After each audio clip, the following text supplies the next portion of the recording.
1.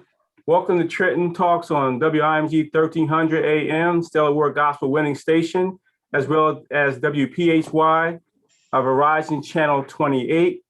We're here today on Trenton Talks with Trenton Board of Education, everything Trenton Board of Education, Trenton Public School Sports. We have on the call today our Acting Superintendent, Alfonso Llano, our Assistant Superintendent of School Support, Wilfredo Ortiz.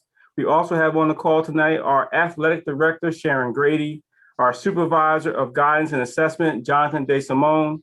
Also on the call tonight, Denise Crease, our Parent and Homeless Coordinator, as well as Randy Morrison, our 9th grade guidance counselor and sports guy, our Coach Randy Morrison, as well as Keith Wallace, guidance counselor at Trenton Central High School. Amen. So we're going to go ahead and kick it off. Over to you, Alfonso. Absolutely. Thank you again, with the True Heart, for having us on Trenton Talks. Today, our feature is going to be focusing on sports and the state of sports in Trenton Public Schools. We have some superstars, some legends here with us this afternoon. So I'm excited to announce that our basketball season continues. It's been an exciting season so far. Swimming is just beginning and wrestling is yet to come in March. But the most up-to-date news is about spectators. Spectators are allowed to come in and view our basketball programming, where we're allowed to have 2 adults per varsity player. And Ms. Grady today is going to talk to us about how our first game went with spectators this past Monday. So without much further ado, Ms. Grady, our athletic director, I would like to turn it over to you so that Mr. Trueheart, I believe, has some questions for you, and we just want to hear about how sports are going in our city. Thank you. Should I be waiting for you, Mr. Trueheart, or do you want me to just talk? No, you go right ahead. Get right into it, Ms. Grady. Yes. Well, I just want to bring you up briefly on our first game with spectators, our first basketball game with spectators. You know, it wasn't that it was new, but we kind of thought it was going to happen, but we really were not sure. We found out Friday morning that we should have our parents, 2 parents for each team member to be able to come in and see their child play.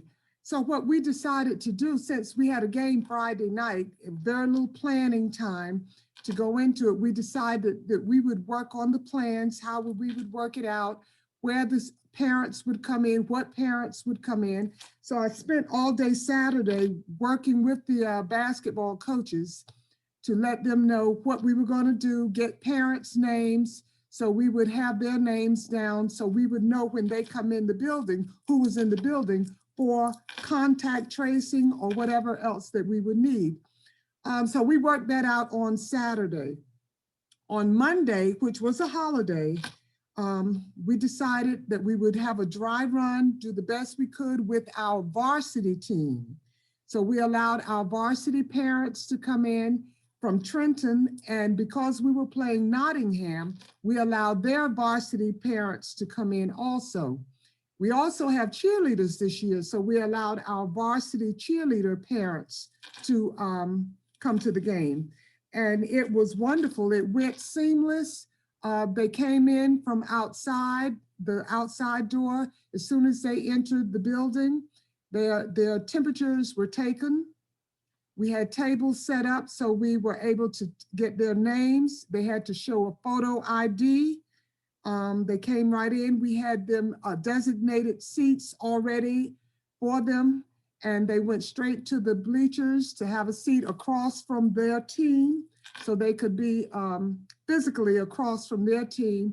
They weren't able to walk around or mingle or go anywhere. We had all the seats, so they were 6 feet apart for social distance purposes, and it really went seamless. I was blessed enough to have a lot of support that day from the principal, some of the assistant superintendents. Everybody came to, just show support, and it went so well. And so what we're going to do, since we were able to do that on Monday, on Wednesday, we have another game coming up against Heightstown. So we're going to step out on faith And we're going to try bringing in our junior varsity parents as well this time. We already had their names ready to go. The coaches let the kids know so they can tell their parents. They can't just come anytime. They have to come just before the game. And as soon as the game is over, they have to leave, because what we do in between the games is sanitize the area.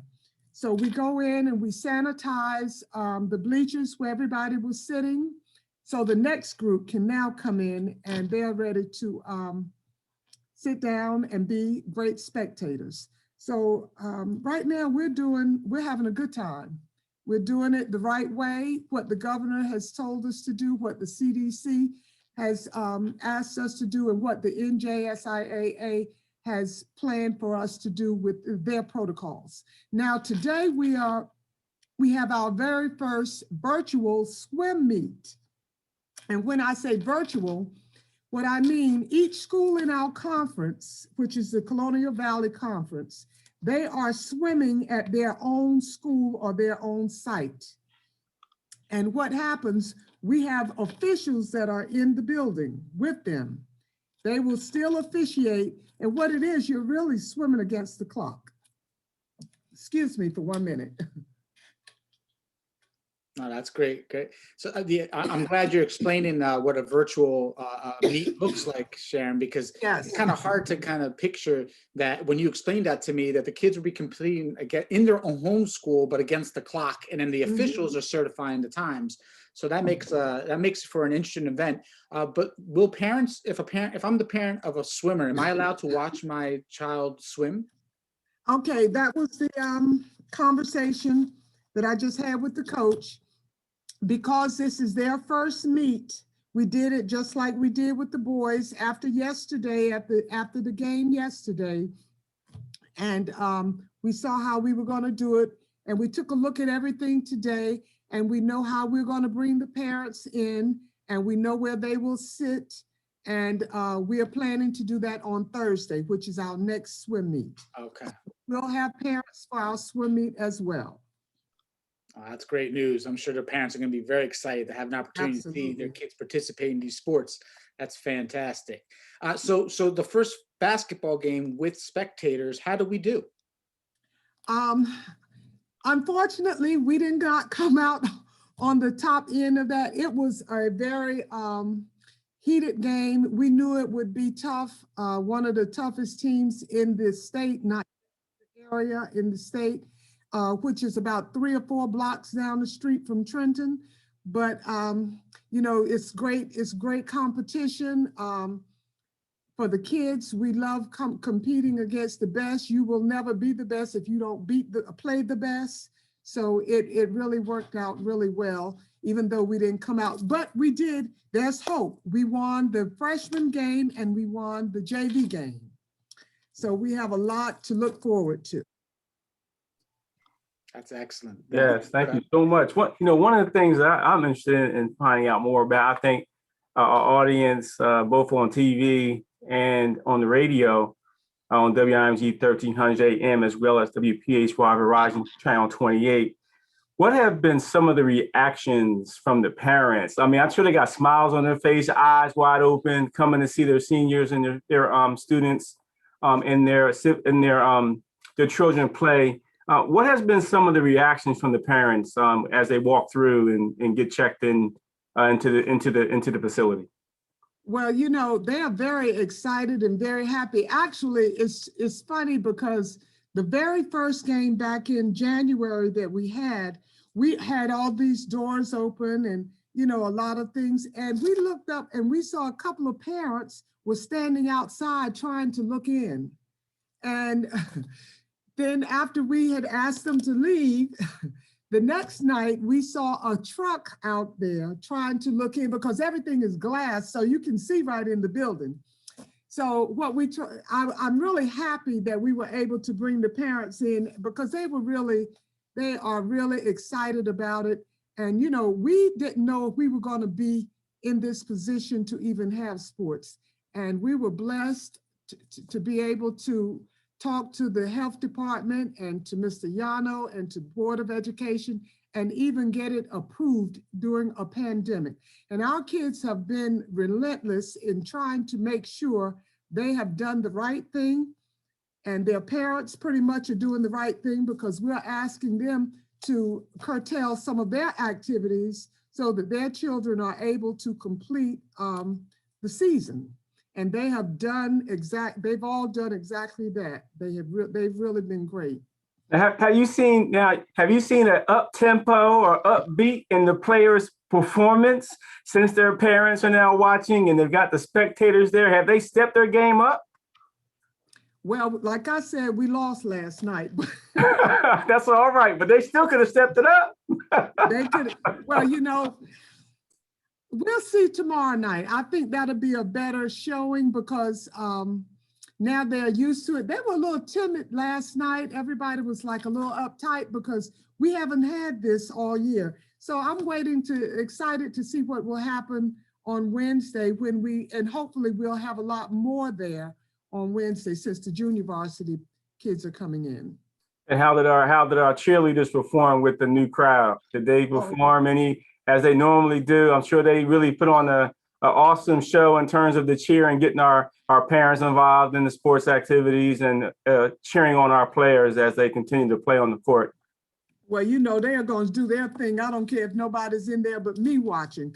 But yes, they really turned it up, and they really get the kids, the team, excited about playing, because they know that now they have someone else there besides themselves. They have them, and now they have their parents there. So it's really been an awesome experience just watching them go from having no one in there but themselves, like at practice, and the cheerleaders are there cheering them, and now the parents in there. And so the atmosphere, it's stepping up. It's getting better. I'm excited to see what each game will look like. Sharon, Alfredo? yeah, I was thinking, so what are we doing to support our athletes academically? Everybody wants to play, Yes. and sometimes they struggle, and I'm going to have Mr. Wallace talk a little bit about how important it is for them to keep up their grades. But what are we doing now to support these kids? Maybe you or Jonathan can talk about that. Well, let me say this, and then with John probably has to jump right on. We have received a grant, and Jonathan and I, it's called AthLife. And what it is a grant that we were able to hire 3 tutors/mentors for our student athletes, for all of them. We are waiting to get them board approved this month. And their function will be to stay with the students, whatever problems they're having, if it's a math class, if it's a science class, or English class, whatever they're going through, they will be working with these tutors to make sure that they are on point and that they are filling out all the paperwork that they need to fill out. And my go-to people, besides Jonathan, is Mr. Morrison and then Mr. Wallace, who they are phenomenal. I don't know what a school like Trenton High would be without people like that who just pick it up and just move on it with kids. They don't have to know the kid. They jump right on it, and they come to me with stuff. They call me with stuff that kids need that they're looking for kids to do to get in school. So all of the coaches were trained in the NCAA regulations, but they're with the kids most of the time for practices. And it leaves not a whole lot of time for some of the other things. And that's where Wallace and Mr. Morrison and Mr. DeSimone have been my right-hand people. And I'm gonna let Mr. DeSimone kind of go on, since he has to leave a little early. Thank you, Sharon. Thank you guys for having me. So I just want to touch on a couple of things that Ms. Grady has spoken about. In my previous school districts as an assistant principal and even back as a guidance counselor, I became very familiar with being the NCAA Eligibility Clearinghouse Liaison, and I learned a lot about core courses and what it takes to get a student eligible to be able to participate in athletics at the Division I, Division II levels with regards to grades and such. And I always like to preface this story by saying my proudest moment was back when I was a counselor at South Brunswick High School. I got a student athlete green shirted, which is a whole other conversation we can have some night. Got him into Rutgers early because he aged out to play football, and he's now currently in the NFL, has already played in 1 Super Bowl, and he's currently a wide receiver for the Detroit Lions, and to this day I keep in touch with him. I say that because I learned a lot about the NCAA clearinghouse and what it takes for students to be on point academically as well as athletically. Ms. Grady and I had a wonderful presentation I put together a couple of Junes ago when we were back in person for our coaches, so they understood what their student athletes need to be achieving and what they need to be looking at.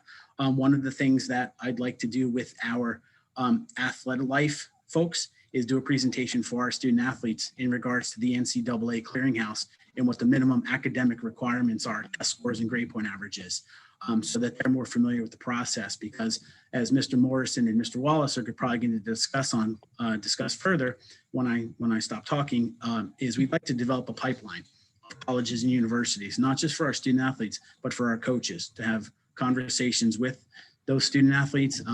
They can give you a far better historical background, but I'm to understand we have a number of students who play Division I sports. I know that one of the more recent students is or was at Penn State as a football player. And so for those of you who know much about college football, obviously Penn State is one of those Division I programs that all high school football players strive for, at least among other schools. So we have a lot going on in the district. I'm really excited to be able to work with this team of folks, pardon the pun, but we want to do as well as we can for our student athletes. And obviously the leadership team has always been grateful in allowing us to do what it is we do to benefit our student athletes and put them in the right positions. That does require some of us frequently to give them a little nudge in the backside to make sure they're doing what they're supposed to be doing academically, because we want them to understand what's on the other side of when they graduate from Trenton Central High School, particularly as a student athlete. So that's sort of, my background and what I'm able to do, again, with Ms. Grady, as well as Mr. Morrison and Mr. Wallace in particular, between the ninth grades and Trenton Central High School. So I'm excited that we're Would having. you like to go into, sorry to interrupt. Did you want to tell the audience a little bit more, what are the academic requirements for an athlete? Like what's the minimum required? Like how do they, go about trying out and all that stuff? Like what do they have to submit an application? Sure.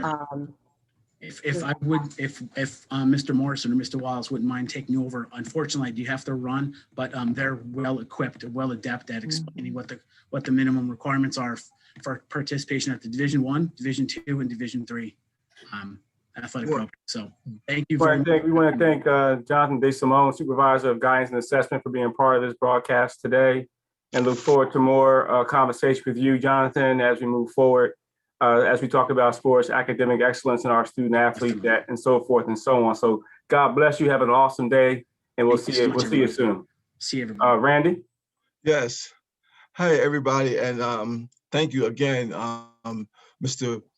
Trueheart, for allowing us to come on, Mr. Lano, Ms. Grady, Ms. Creech, Mr. Ortiz. It's just a pleasure to ever come on and talk about athletes, because that's one of my favorite areas. Is the athletes at Trenton High. I'm not a Trenton High grad. My wife graduated back in the day, but I've always been a follower of Trenton High School. And Trenton High School is in my heart because I guess I've been in the district so long. It's like I've never had a job for 35 years. I just have a passion, okay? So I just really love it.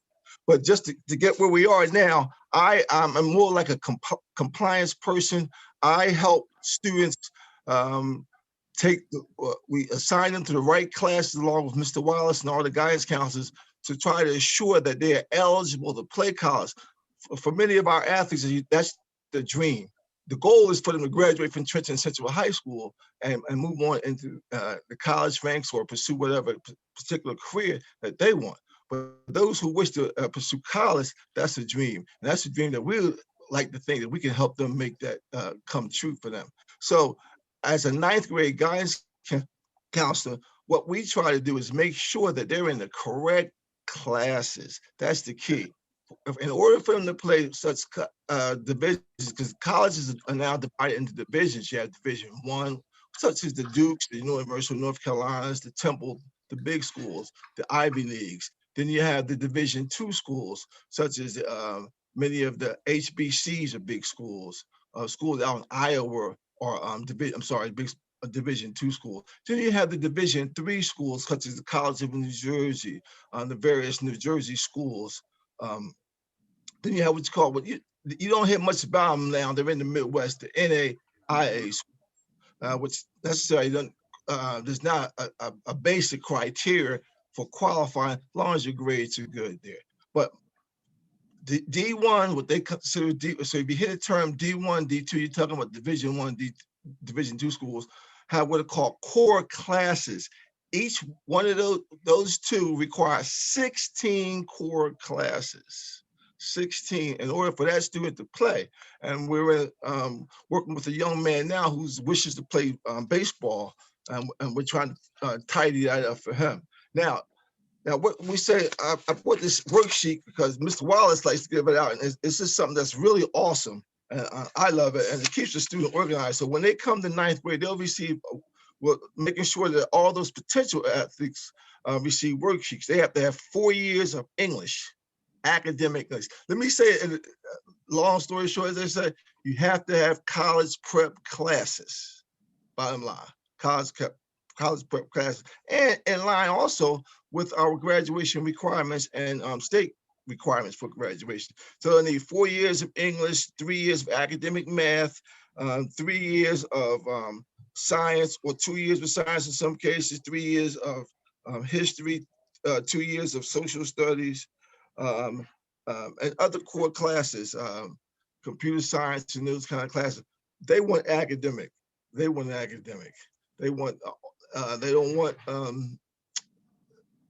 our CPE. I think Ms. Wallace, we were talking about that yesterday. They don't want those kind of classes, trade vocational type class. They want strictly academic classes, strictly. So it's imperative that our students, when they come in, they take the good English, they take the algebra, they take the U.S. history, world history, they take the environmental science, biology, or chemistry, and they take the physics, even though the physical education is not one of the course, but they take all those academic classes for 4 years. If they take those classes for 4 years, academic classes, in 10th grade, they move to geometry, 11th grade, they move to algebra 2, that's fine. And then they move to U.S. history 1, U.S. history 2, as they move the ladder, chemistry, all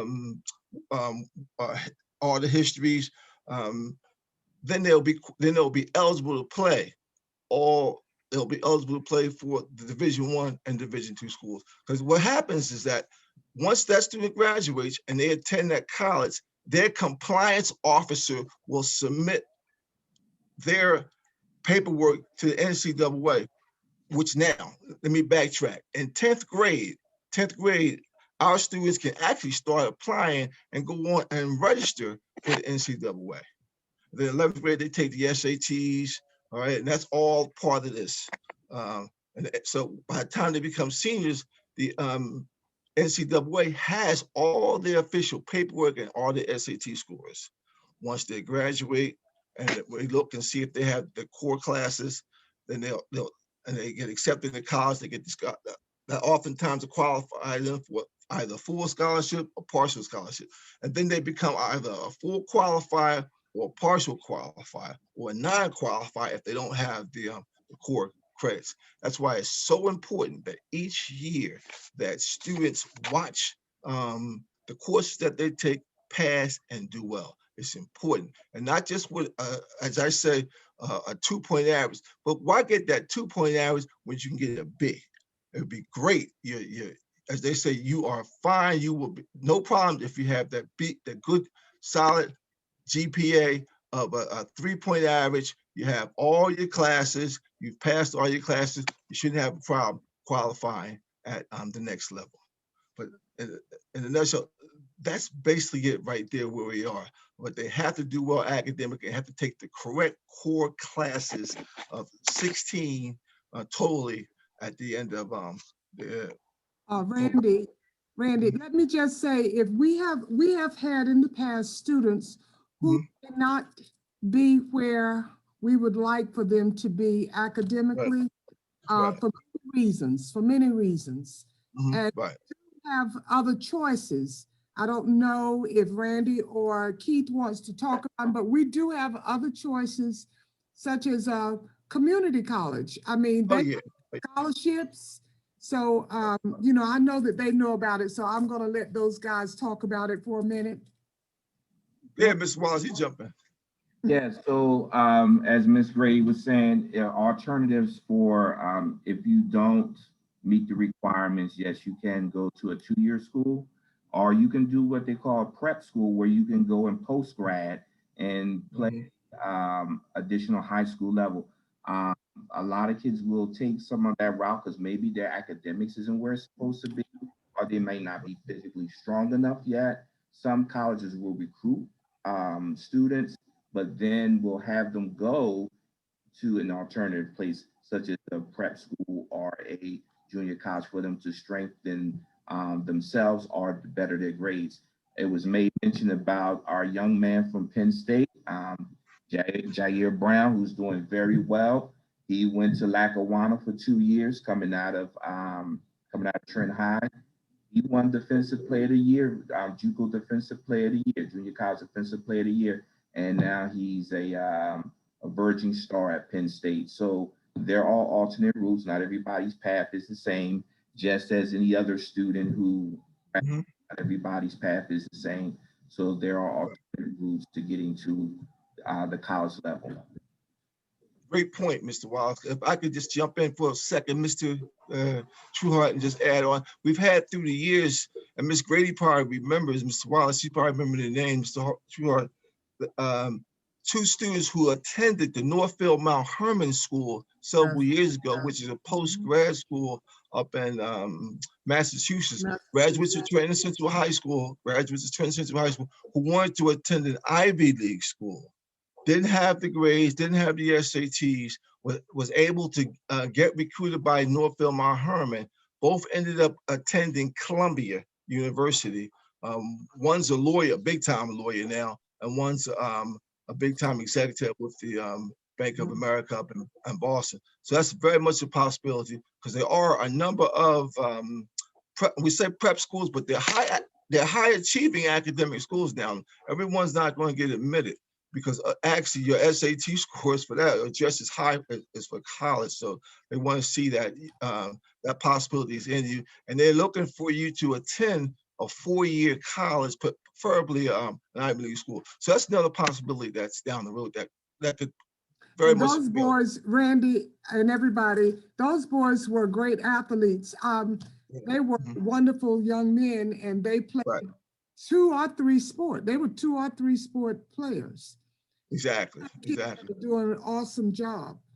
Yes, exactly. And I would say now, let's tell you where our Trenton High students are. In this particular case, Steve Livingston was one of those. He attended Trenton High, graduated several years ago, went to prep school,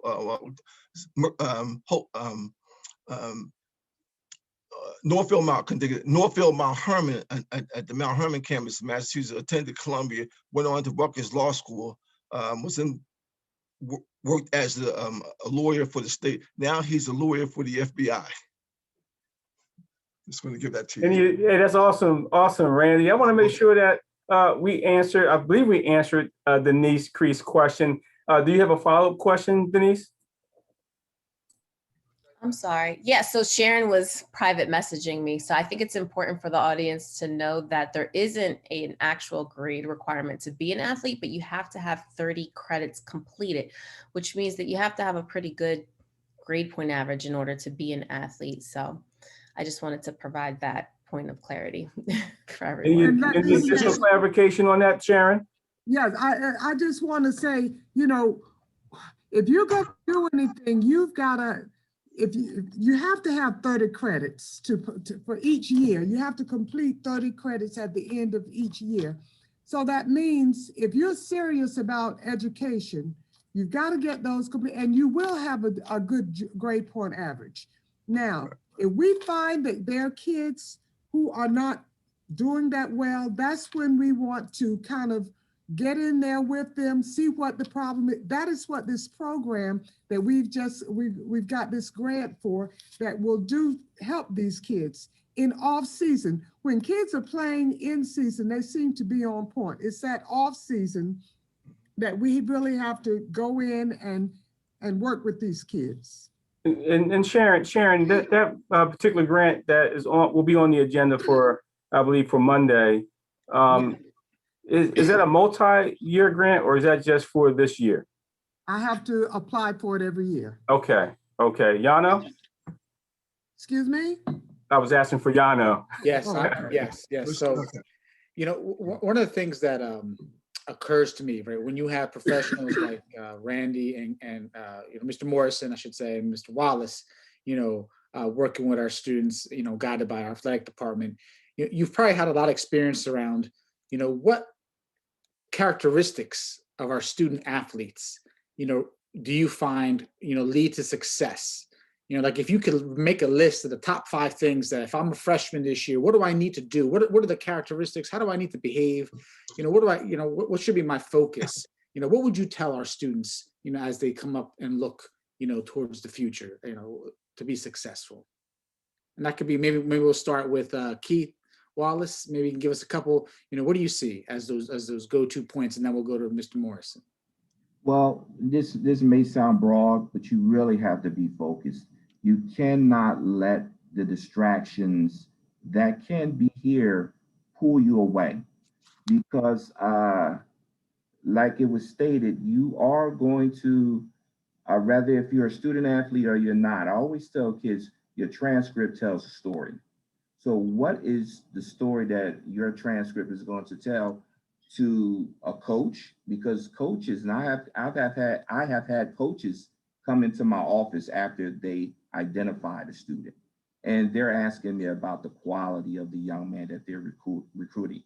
Is he a pleasant person? Is he does he get along well with others?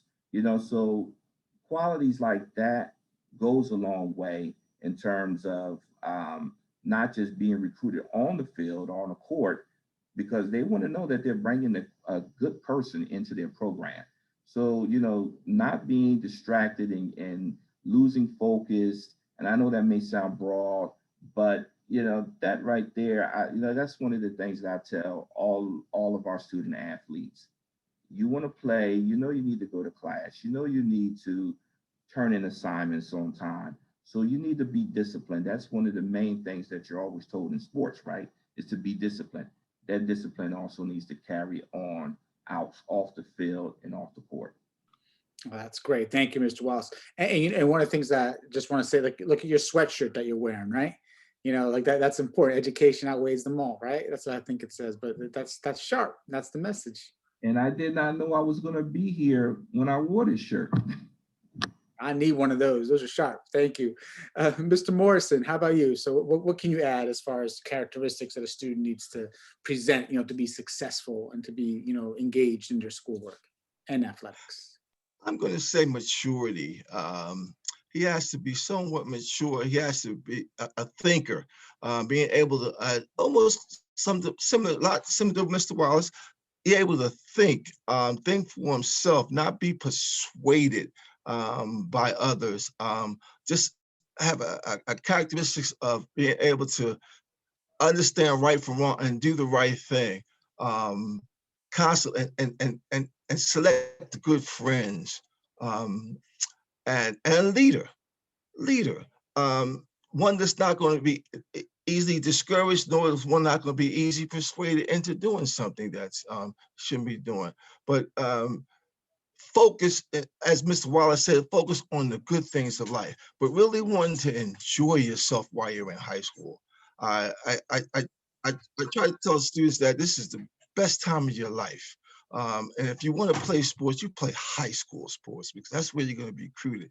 You're only going to have those 4 years, and those 4 years are going to go by quickly. So enjoy yourself. For those students, and I can't get away from, as was mentioned again, you have attend class, do the right thing, make the right decisions, hang around with the right people, be a good citizen, respect your parents, Do your assignments, respect your teachers, and not just be involved. The other thing, I'll just wrap up here. I want to say that not just be involved in sport, be well-rounded. Get yourself involved, whether in other activities, either the Mercer County Upward Bound program, a Young Scholars kind of after-school enrichment program, church, attend church, but just be a good citizen.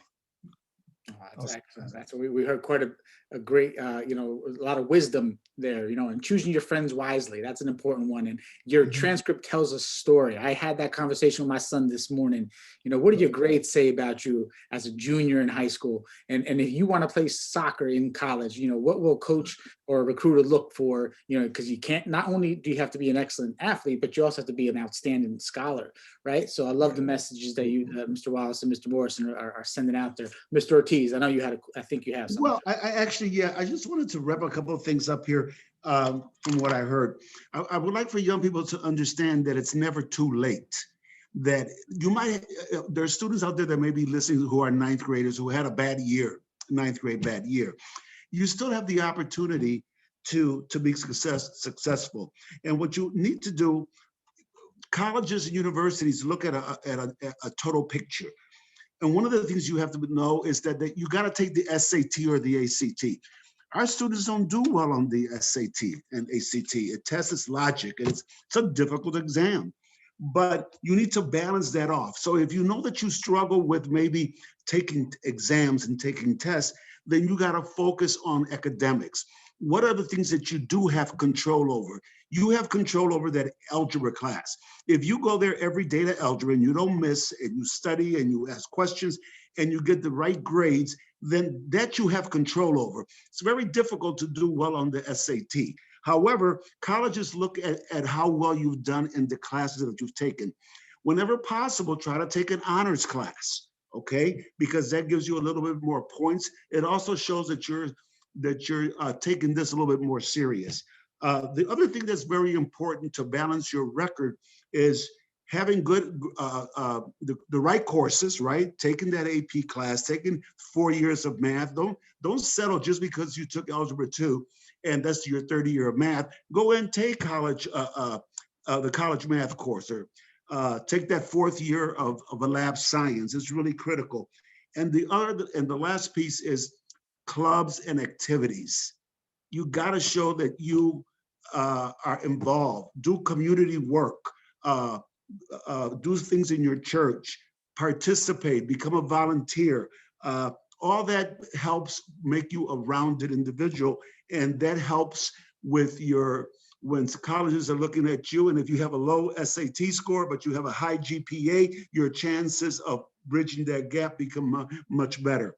And it's never too late because we offer 120 credits. So you still have, those of you who are struggling right now, see your counselor, go see Mr. Wallace.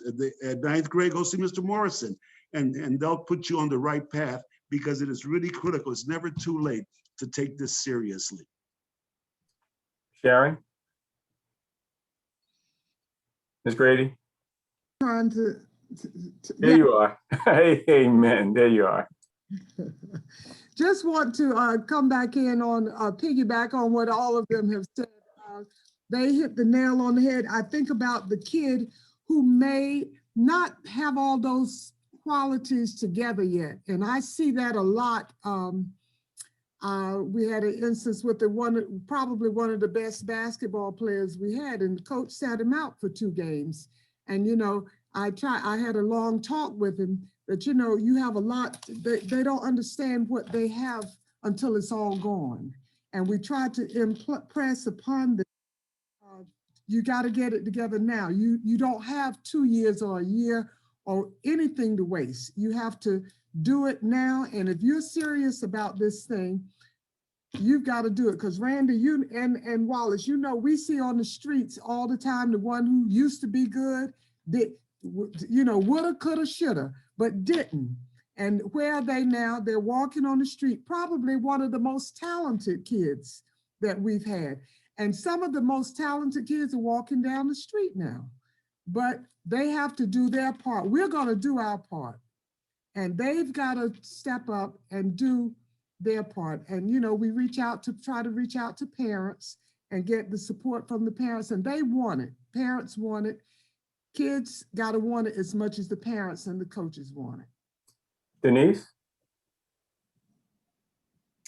No, this is all good information. And I think that everyone has been saying the same theme over and over again. It's about being involved, being invested in your academic career, and knowing that that discipline that you have as an athlete is going to carry over into not only your academics, but your personal life and how you decide to create and establish goals. So there's a lot of support at the high school.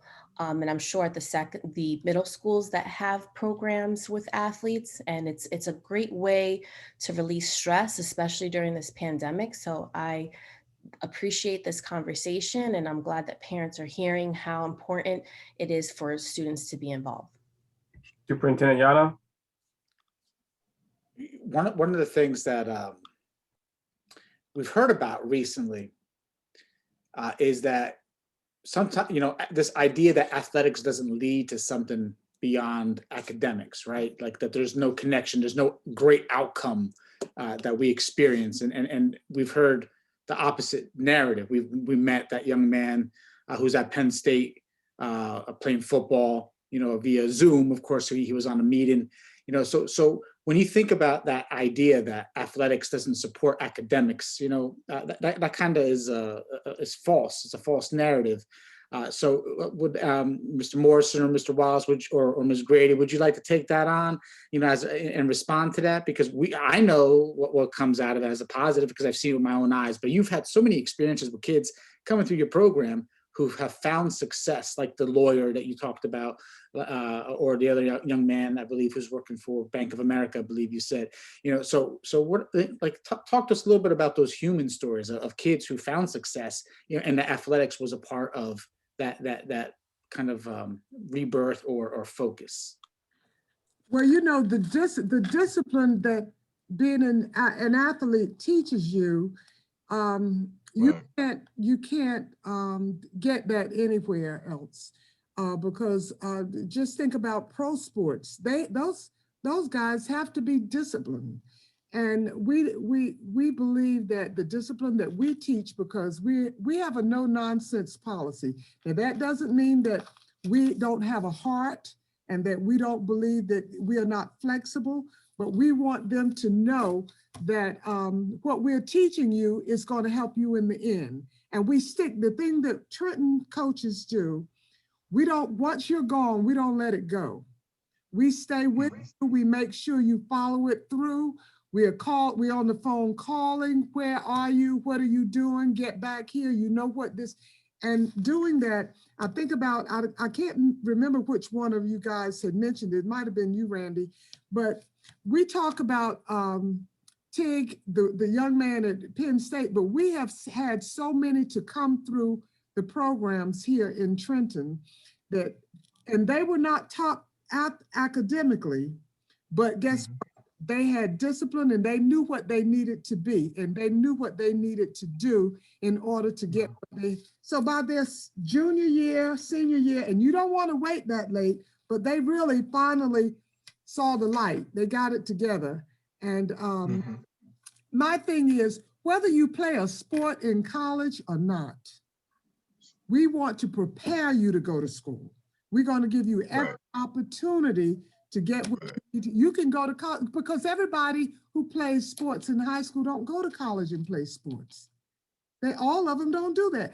I'm just happy if you go to college and use it as a vehicle if that's what you need to do. But use it and get your degree. At the end of the day, that's what it's going to be all about. Getting your degree so you make a better life for you and your family. And we have so many, I could call names over and over again.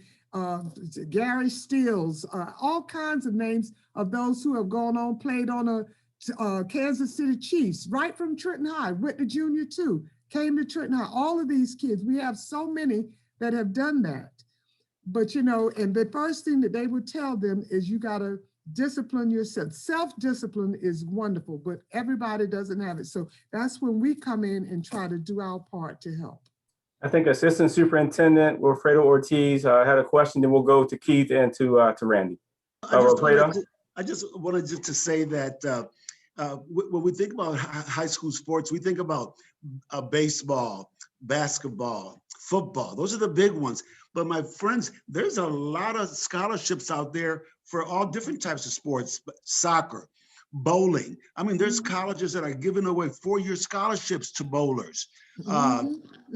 Bowling. I mean, I could name fencing, believe it or not, things like fencing, golf, polo, water polo is becoming, and we have these beautiful pools in our middle schools and we have them at the high schools, swimming. So it's not just, you don't have to be a linebacker. We're talking about someone who can throw a 16-pound ball and bowl. I bowled for 18 years. I can tell you it's a great sport and you can get all kinds of scholarships. I just wanted to bring that out because, we think about sports as football and basketball. It's a lot more than just that. Thank you. Keith or Randy? Keith? All right, Randy, I'm going to yield to you. Just a pleasure to be here. But Ms. Grady and Mr. Alano, you said, Mr. Ortiz, that you don't have to be a great athlete. You want to be a good person. That's the key. You want to be a good person. Everybody's not going to make big time. Everybody's not going to go to a big time school. Everybody's not going to play a big time sport. Everybody's not going to be a big time athlete. But if you can get that education, if you can graduate, that will set your tone for life. And that's what's one of the most important things. You being able to raise your family and you being able to secure yourself, maybe support your parents. Because Denise, through the years, we've had students who were athletes who were homeless. And I would say I commend our coaches. I'm thinking of one now, Darryl Fraser. I don't even remember Miss Grady. He was homeless. You remember him, Mr. Wallace? He was homeless for about 3 years. He lived with one of the coaches. When he graduated, he lived with one of the coaches. And he went to college in New York for 2 years. And now he has a family. He's up in Harrisburg. Another one, Nick Wilson. Remember Nick? Okay. He went to North Carolina A&T, went to school out in Ohio, graduated. Now he has a beautiful family, but he was homeless. His father passed. But I'm just saying it to say that I commend our coaches for stepping in and being that fatherly figure for them.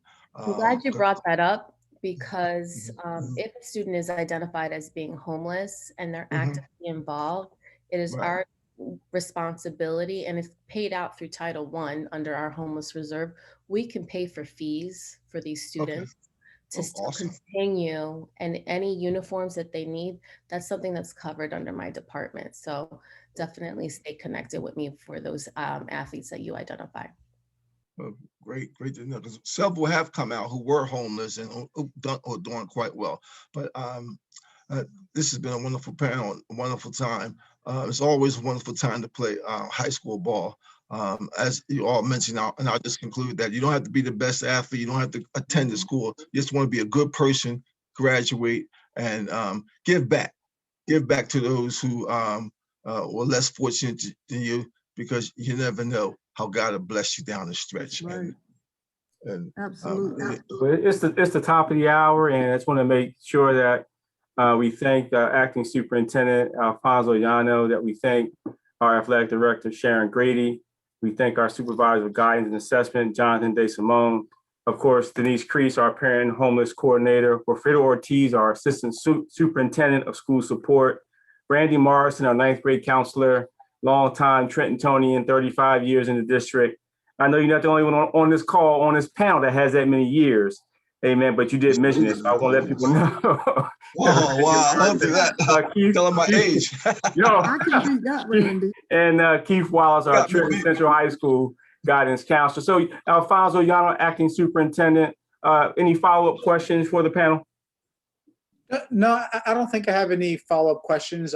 Just they all touched on those points that I wanted to inquire about. Really, what makes an outstanding scholar athlete, whether it's one of our girls or one of our boys. How do they find success? And I love the idea of when the kids enter that ninth grade academy. You have that worksheet, you got that paperwork. So if you want to be serious about sports, you got to follow this timeline and be successful. So we're giving the kids from the first moment, an opportunity to be successful. So again, I want to thank Mr. Wallace and Mr. Morrison for the work that they do, and Ms. Grady for continuing to inspire, these athletes, and scholars, right? Because they're doing amazing in school. You have to be. It's academics and education outweighs it all, right? So it makes sense that you have to have the education side as the primary focus, because the sports, is fun, it's excellent, but the ultimate outcome, the ultimate reward is having that college degree or a career, something that you can do that you could then build your family and then give back and be a good person. So wonderful. Thank you again for allowing me to be a part of this. And Mr. Trueheart, can I just say real quickly that you can accomplish great things here at Trenton Central High School. I'm an alum, class of '88, and we have everything here in terms of our curricula from soup to nuts. So we have early college, dual enrollment, students who are in the middle, students who need help. We have everything here. You can come here, be successful, as well as play sports and go off to a Division I, II, or III in NIAA or junior college. You have it all here. So I know that there are a lot of young people out there that may be looking at other schools. I'm just going to say that. But you can come here and have those same success that you can have anywhere. It's about what you put forth into your education. Mr. Ortiz? Mr. Ortiz? No, I'm done. I just wanted to say, and I hired Mr. Wallace as the counselor. Awesome. Denise? That's it. I'm done. No, I mean, I wish I was back in high school. I mean, I would love to have a mentor like Miss Grady or Mr. Wallace. I mean, it's also about those relationships, those long, lasting relationships, and those also create impact and help you to stay motivated, stay on track, because it's easy to get distracted and hear all the noise, but know that you're worth it and you can do it, and whatever you put your mind to, do it. So thank you. Assistant Superintendent Wilfredo Ortiz, any last words before we go to our acting superintendent, Alfonso Llano? Okay, Alfonso. Just want to say thank you. Our athletics program is exceptional. I like how Mr. Ortiz, pointed out that we provide a wide variety of sports programs, from tennis to swimming to wrestling to football to basketball, and look towards the future and continued expansion into different programs might be on our list of things to do. So very exciting time. Yes. So thank you for the opportunity, and be safe, as we introduce spectators into our schools. We know that Ms. Grady and her team, they have an action plan. They have a detailed plan of how to introduce our spectators. They're going to follow all the protocols. There will be contact tracing. We're screening at the door, making sure everyone is in compliance. And it looks like, and it sounds like from what I heard today, is that our parents are meeting us halfway and participating as they should. So again, thank you for the opportunity to be here and to listen to this wonderful word about, what our programs have to offer. And just like Mr. Wallace said, our high school and our school district, provides so many benefits. And let's continue to do that work together to make sure all of our students meet the same type of success in their future. So I'll turn it back over to you, Mr. Chor. All right, thanks everyone for being a part of this broadcast on everything Trenton Public Schools athletics. And I'm so happy about the congratulations to Trenton Public Schools for the grant award for AF Life, I believe it was called, the tutoring program to hire 3 tutors and mentors to help student athletes to go. It goes a long way because it really supports and adds another level of support for guidance counselor Keith Wallace at the high school, for guidance counselor Randy Morrison at the ninth grade academy, and also our athletic director Sharon Grady, and of course Denise, all the work you do with our parents and our homeless population, providing them with all the support that they need. This just adds another layer of support for our student athletes to be successful, not only academically, which is our primary, but also in their social life as well as in their family life. and in extracurricular activities outside of sports, outside their academics. And so we also want to thank their parents for being a part of their life, of course, and providing that support as they matriculate through high school and then into college. So you've been listening to Trenton Talks on WIMG 1300 AM, Gospel Award-winning station, as well as WPHY Verizon Channel 28. And we want to thank all of our listeners for listening in and watching us on WPHY channel, Verizon Channel 28 on Thursdays at 11 p.m. and listening to us on the radio on WIMG 1300 AM, Stellar Word Gospel Winning Station on Tuesday, that's tonight at 7 p.m. So God bless you all. Thank you so much. And everyone have a good night.